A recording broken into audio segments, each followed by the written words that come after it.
Next Thursday, Lululemon will be reporting earnings on December 5th. Now, Lululemon also is a company with a very high weighting within my portfolio at about 13.3%. So in this video, we will discuss how Lululemon went from being over $500 going into this year, selling down to a low of under $230 going into August, a sell-off of 55%, before recovering a staggering 40% into the $320 area. Now, I will do this by explaining what analysts are expecting for Lululemon for the upcoming earnings release and explain why the stock sold off as much as it did going into August basically and how it has recovered this much. And we will do that by looking into the earnings call and taking some highlights from that to explain what happened exactly. Let's dive into the details, go very deep on them and see what happened to the stock, why it sold off like I said, but what can be expected from Lululemon as a company, how they plan to fix this issue, and what we can expect for the share price as a reaction to the earnings. What situations could be out there. Now, let's just dive in. But remember, this will be a lot of detail. I will dive very deep and I will try to give you as well of an explanation as I possibly can. Now, just before diving into the issues that Lululemon has been facing, if you like my videos, if you think these are good videos, you like how deep they go and you like the amount of detail I'm going for, please make sure to hit that subscribe button and like this video as it helps me a lot with the algorithm. And please make sure to comment down below what you think about my opinion, what you think about the video, and whether you disagree or you agree with me. Let me know. And well, let's just quickly continue with this video. Because to start explaining what the issue was, we have to go back 1 year and we have to go back to Q3 of 2024 or 2023, I should say. And what we can see here is that we had North America revenue being up 12% and international revenue being up 49%. This was the base case, and after this earnings report, the stock still went up. But after the earnings reports coming the quarter hereafter, all of a sudden, the stock started doing poorly. But we will check that one out really quickly as well. And we will just go through the earnings reports to highlight what happened. And the reason why I'm saying we should go through them is that we can see right here the start of the problems.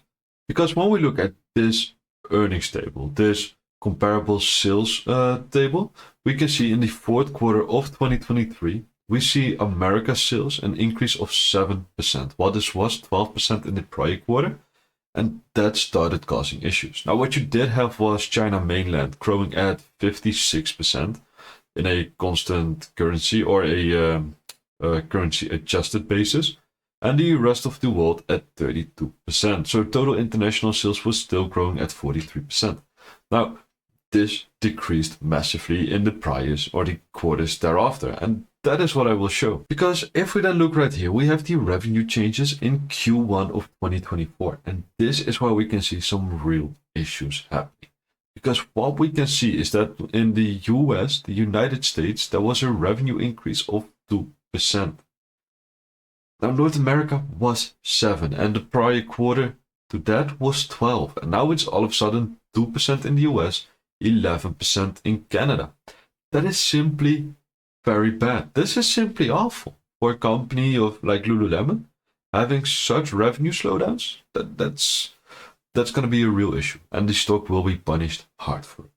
Now, what we did have was China mainland growing still at 45%, and the rest of the world at 27%, but also from the prior quarter, where total international growth was still 43%. It was now 35%. It's simply not looking good, right? Now, then in the last quarter, the latest quarter, we saw United States revenue being flat. We saw Canada at 8%, so even further slowdowns. And also the monthly data wasn't looking all too great. Now, what else we saw was that China mainland was now at 34% growth and the rest of the world at 24%. So total international was now only 29%. And I'm saying only, of course, this is very good, but it came down from 43% two quarters prior to this. So overall, these sales are decreasing. Now then, asking what changed and what made the stock price all of a sudden jump up is a very logical question to ask. And basically it came down to this, right? Because it's very simple when you say Lululemon's China comeback, analysts see 60% Q3 growth. When all of a sudden China starts running again, that means that the next growth path is actually doing good again. And that is very important, of course, but that is why the stock made this 40% comeback, together with some valuation things. But we will get there. Because although I want to dive into the fundamentals of this business, I think it is really important to understand what happened and to see what actions Lululemon is taking to counter all these issues.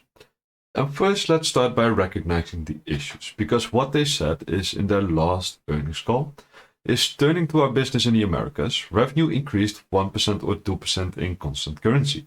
We continued to perform well in Canada with revenue growth of 8 to 11% in constant currency, while revenue in the US was flat. This is a key area of focus for us, and I will now dive deeper into our US business. Well, that's very simple because the US brings in the most revenue for them. So it is important for the US to do well, of course. Now, what they say is that our brand remains strong in the US market. Traffic was up across both channels and Google search queries remained positive. Guests are looking for our product, coming into our store and visit our e-commerce sites. While we continue to see growth in our men's business, we have experienced a slowdown in women's. We have improved our in-stock in smaller sizes through Q2 and we are entering Q3 better positioned. As we have analyzed our women's business in more detail, we have determined the most significant factor that was a product plan that introduced less newness across core and seasonal styles. So the newness here is the issue, but they continue by proving this. Because by newness, Calvin McDonald, the CEO, says, I'm referring to the seasonal updates we bring to the assortment, typically expressed as color, prints, patterns, and silhouettes. I'm not referring to the pipeline of innovations, which remain full, and the details of which I will share with you shortly. As we have learned, it becomes clear to us that this reduced newness, which is below our historical level and stems from earlier product decisions, has impacted conversion rates given a fewer new options available to our female guests. While this reduction was seen across our women's assortment, it had more powerful and pronounced impact in bottoms and in our online channel. But the newness that we had performed well, we simply did not have enough to inspire her to purchase. So what they are saying is that they did not have enough seasonal updates in terms of pattern, prints, colors, and this may just for a lack of people coming into the store trying to find something new, and basically everything there was in the store was too similar to what they already have. It's a very simple issue, right? But at the size of Lululemon, not just a switch or a button, or a switch of a button to fix. Now, they continued by saying that our near-term action plan leverages our capabilities in chase and fast track design to bring more seasonal newness into our women's assortment as quickly as possible.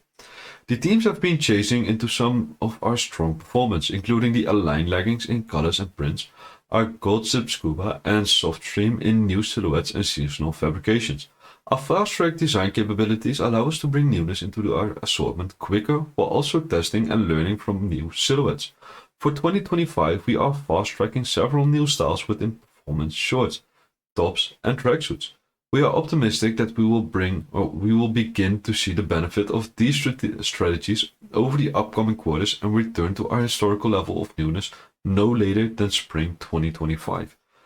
So people are expecting a lot from these earnings. They expect to see updates on this action plan, and they expect to see a lot of progress being made, and especially promises as to what will happen next. Now then, what can we see from Lululemon as a stock? And that is by starting at the key data, is that we now have a short interest of 4.8%.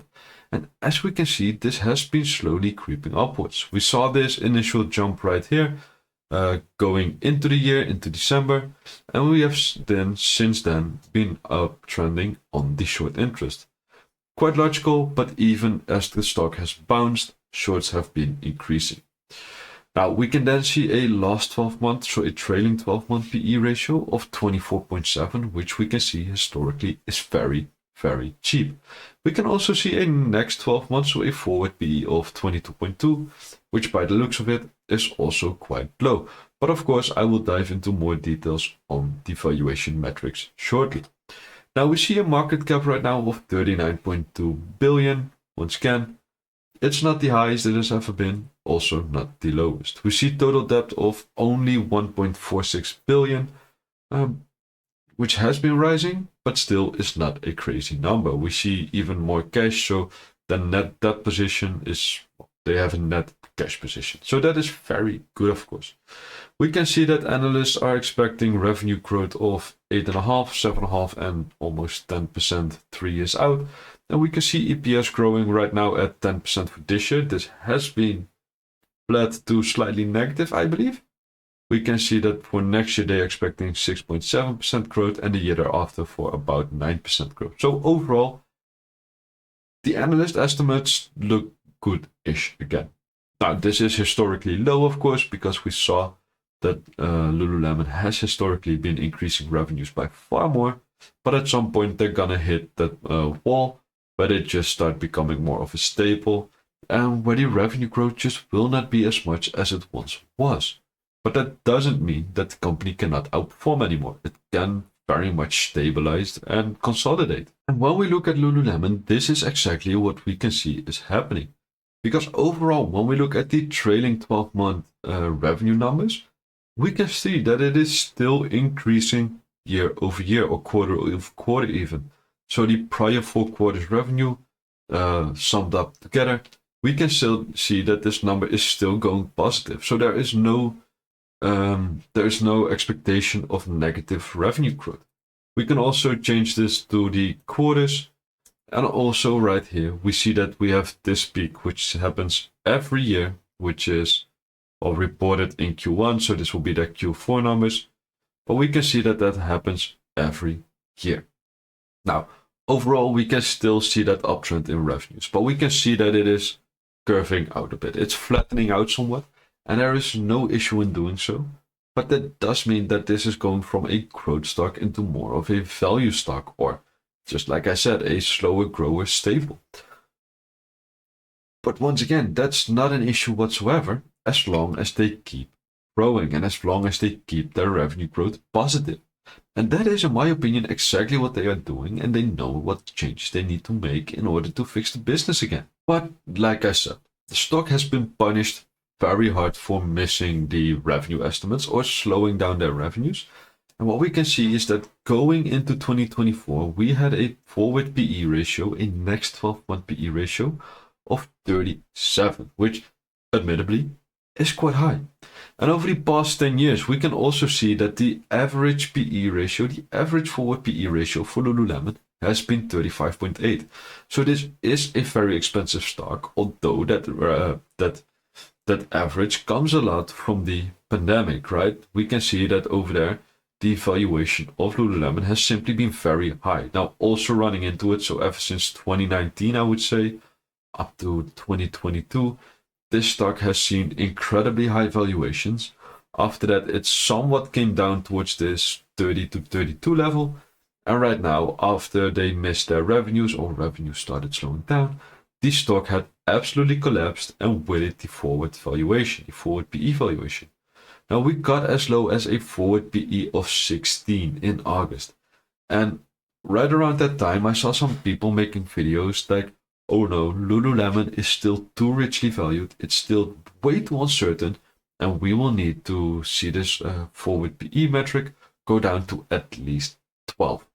Now, ever since that happened, the stock started trending upwards, which is, of course, very good for me, but admittedly, buying a stock that's going down this rapidly is quite scary. Now, then we have the free cash flow yield. And what I've shown in my prior video is that for the S&P 500, the free cash flow yield is around 2.6% at the SPY.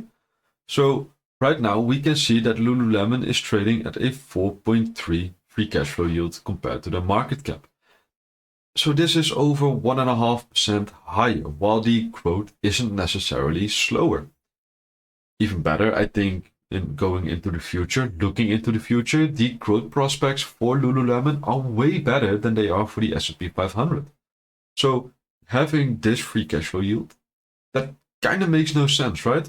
And once again, going back to that August period, we can see a free cash flow yield of 5.7%, so over double of that of the S&P 500. Now, then we can also look at what analysts are expecting in terms of the EPS going out 4 years. Now, going out 4 years is a bit difficult for this company because you are taking into account so many macro or tailwinds or headwinds that you just don't know right now. Because of course, Lululemon as a apparel, a leisure brand, if we see a big economic downturn, they will be affected, of course. But what analysts are expecting is EPS for next year, 1 year out, that's the blue bottom line, is $14.04. EPS for the year thereafter, so the second year out, is $14.99. Then they expect $16.32. And then all of a sudden, they expect a massive jump towards $19.47. Now, this is of course a really big jump. And once again, like I said, this is very, very difficult to predict. And in my opinion, it kind of doesn't make sense to try and predict it up to that extent because there are simply so many uncertainties. I don't know how you would really know what will happen in the coming 4 years, as we don't even know what will happen next year, as there are so many red flags in the economy, or so many larger red flags. I also talked about that in my last video. Now, somehow YouTube doesn't want to show that video, so I will try to link it up in the top right corner, I think it is, and make sure that you have the opportunity to watch that. It's a video where I go into the red flags I'm seeing in the markets, why I think we might be due for a market correction. It's not a recession, fear, sell all your stocks type of videos. I also try to explain that in that video, but it is some of the red flags I'm seeing in the market and what I think I will do with my holdings. Now, that's a separate video from this one, but it is one that I'm seeing YouTube doesn't push whatsoever. It has very bad, it just simply isn't showed. People don't want to watch it, I guess, because all eyes are looking upwards, not downwards. So risk is not taken into account, and that is kind of what I'm going into in that video. But let's continue with Lululemon, because that is the video at hand right now. Because that increase in EPS has to come from somewhere for Lululemon. And what we can see is the last 12-month net margin, the net income margin. And we can see that this has been looking very strong. This is up to or slightly over historical levels, because the highest levels we saw in 2022 were about 15%, and right now we are at 16.3%. This is over the last 12 months, and over the last 10 years it has on average been 13.5%. When we go even back further over the last 20 years, we can see that it has been around that 13%-ish, with the high positions about 15.5%. And only in 2011 it has been higher. But what we can see is a very strong jump right here, then even going further with more continued strength. Now, when we look at it on a quarterly basis, we can see that the peaks right here, this is the normal peak we see every time. But like I said, it has been staying strong. And it kind of looks as if this is becoming a trend towards continued stronger net margins, which is of course very positive for the business. If they improve their margins, investors, analysts, Wall Street will really, really like that. But what is even more important is what they do with that net income. And what they have been doing is returning a large amount of it towards shareholders. Because the free cash flow that Lululemon is producing for a large part right now is going into buybacks.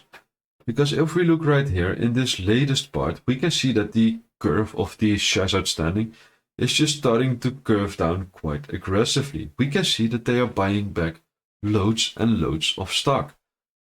And in my opinion, that is very positive, because what other thing to do than return cash to shareholders that you produce and not use, and especially those buybacks when the stock is trading so cheaply. Now, I'm also really curious what they will say over this quarter in terms of buybacks because the share price has been so low, but it has also been trending up so quickly. So I'm very curious to see what they are saying regarding it. But this does mean that we only have two things left. And that is, first of all, go through the analyst expectations. And secondly, I want to explain what I think or how I think the stock react to certain scenarios. Because, well, let's just start with the expectations, right? Because we see that the expectation is for 2.35 billion, basically.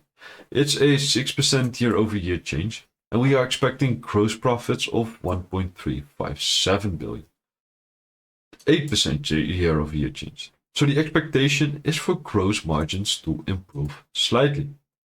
Now, when we scroll down a bit, we can see the adjusted EBITDA, which is expected at 573 million, or a 12.1% increase compared to the prior year.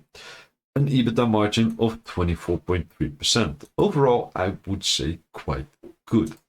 Now, then we have EBIT, earnings before interest and tax, a very important number in my opinion, and I like it more than EBITDA, but this is expected at 465 million, or for 12.75% growth, or an EBIT margin of 19.7%. Well, why do I like this number so much? Because you can really change around your taxes. If you pay more interest, this gets deducted. So the EBIT, I think, is a better number than EBITDA. Because, of course, it isn't necessarily the case for Lululemon, but depreciation is a real cost to investor. It's not cash, that's what they say. But depreciation has to be, well, if you have a lot of assets that depreciate, you will have to rebuy them at some point. So, in my opinion, depreciation is a real cost. Now, continuing, we see adjusted net income, which is net income, at 338 million, or for 5.4% year-over-year growth, a net income margin of 14.6%. Now, this is lower than what we have seen, and if they were to beat this number, I think overall would be very positive. But that surely is something that I will be reviewing, and also will be looking at quite closely. Now, what we can then see is that we see adjusted EPS and GAAP EPS at $7 or $2.72, or for about 7.5% growth on a adjusted number, or 38% growth in a year-over-year change for the GAAP number. Or what we can see if we go back 1 year is GAAP EPS of 196 and adjusted EPS of 253. So they had some one-time expenses there, which they could adjust out, but not in the GAAP numbers. If we then look forward, we can see that they are expecting cash from operations at negative 25 million and free cash flow of negative 183 million. Now, I am curious how many analysts are on this number, because that's always kind of a thing, right? And what we can see, we have to scroll down again a bit, is that there are, well, let me see, 2 analysts on the cash from operations and 3 analysts on the free cash flow number. So there just aren't a lot of analysts on there, so that number might be a bit skewed. Now, when we then continue, we can see the capex, which are expected to be 172 million, and depreciation of 110 million. Nothing all that incredibly bad, just something to look at, and I think is interesting, because I just told you why I think EBIT is better than EBITDA. Now, having explained all those things, I think it becomes quite clear what I think is very important, and I think you can have a quite good understanding of the upcoming earnings for Lululemon as well. But let me just summarize it, because what we have seen is revenue slowdowns. We have seen the North America growth for the revenues for Lululemon being almost still. There's almost no growth left in the US, or at least not in the prior quarter. And I think it is very important to keep this number positive, because if that turns negative, then we will have a very big oopsie in the stock. But if this turns negative and even starts trending up slightly again towards 5 to 8%, that would be very, very good for the stock, because it will be a big sigh of relief. Now we have Canada, of course, that's also trending down in terms of revenue growth. But if this can do around that 10 to 15%, I think it should be fine. Now then we have China, and China is a really big joker in this game. Because if China comes in slow, but North America comes in quite good, then I think it becomes a bit of a 5%ish move, right? Like it is positive, it is negative, not all too excessive, but not all too great or not all too dimmed. I think it will matter, but not to the extent that North America matters. However, if China starts growing at 60% like that one analyst expected it, yeah, that will be very interesting. Because if that happens, then all of a sudden China becomes also really, really important for Lululemon because they are itching towards that number or that part where they are becoming very significant for the stock, but aren't quite there yet. Now, what I didn't show you in this video, but I did show in my prior videos, is that China also has the best margins for Lululemon. It's quite logical, of course, if you think of it, because China is the closest to all the distribution, so that will help a lot. But China has the highest margins out of all segments. Now, after China comes US, and only then comes rest of the world, although rest of the world margins have been improving. So once again, if US comes in between 5 and 8%, I think the stock should do fine. If that means that mainland China comes in at 45%, combined with that 5 to 8%, I think the stock will do fine. I think there might be a positive 5% or something. Nothing all that crazy, because I think that that is what analysts or investors are kind of expecting to see the uptrend. But most importantly will be US, simply. If that is turning negative, you will have a very crappy day the day after the earnings release. And if China turns in way positive, it can become a really good day. Now, also for the US, of course, but will be most important for the quarter, or going into the quarter, going into year end, more so after the initial stock reaction, is the update that we see on the progress for newness. Because that newness issue is what has been driving the stock down, because this has been a drag on sales. And if they give us positive outlook on that newness, I don't really care how the initial stock reaction will be. I think that will be very good for the stock overall in the 3 months after the release. It's kind of the same thing we saw with PayPal. I didn't like how they had revenue slow down, and I think that this is what made the stock initially drop a bit. But in terms of PayPal specific, they had the transaction margin dollars that were looking very good once again. So that was kind of an issue right there. They are fixing that issue, although they take some compromises somewhere else. But that main issue that's being fixed just outweighs the compromises. I think that that is what you will be seeing with Lululemon as well, if they give very positive updates on that newness. Now, this also works the other way around. If the numbers are very good, but they give bad updates or negative updates on that newness, then I think the 3 months after the earnings report will not be great, in all honesty. Because that is what has been a drag on the biggest market for Lululemon.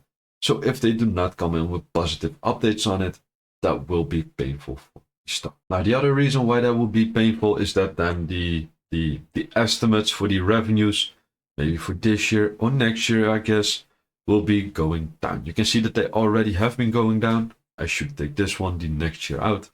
They have been coming down slightly, but they will just continue to go down. They will go down even more, and this is of course a bad reflection for the share price. If we look at the 14 or the next year EPS numbers, if we see bad newness numbers, this EPS estimate will just continue to go down. If we see good newness numbers, then this metric will go up, and we will see that the next 12-month EPS number, which is now at 22.2, if we see EPS estimations or estimates going up, then this will stay very low. And I think it is historically low. And if they can continue to grow their revenues at that 8% that is expected, but they can increase the EPS to 10 to 12%, then having a stock trade at a 22 forward PE ratio is very low. Then the more appropriate PE ratio, in my opinion, would be 25 to 28. Now, of course, Lululemon has some issues with competitors. However, what you see with those competitors is that they build their stores right next to Lululemon stores in order to pick up of the unsatisfied customers of Lululemon, which of course over the past quarters has worked wonders, because once again, Lululemon didn't have that newness. If Lululemon has that newness, then those customers can't really, or those companies can't really pick off of Lululemon's customers. So they will have to figure out new ways in order to grow. But Lululemon, I think, is just in the athleisure space. It's such a well-known company. It's such a well-known brand. It is kind of the Becky brand for the athleisure wear, right? I mean, it has been synonymous with having the leggings for your staying at home. They have a couple of lines. They had that new line which they pulled off the shelf, which didn't help in the last quarter.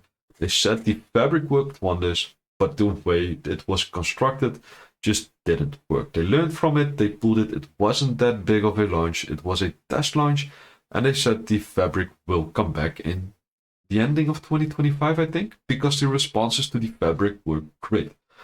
So the pipeline with innovation is full. They just have to make sure that people that come into their stores to shop for some new items have enough choice for new things. That will be the main thing. The main thing to listen for in the earnings call. And then again, US, China, that will be the main thing to look at in the earnings report.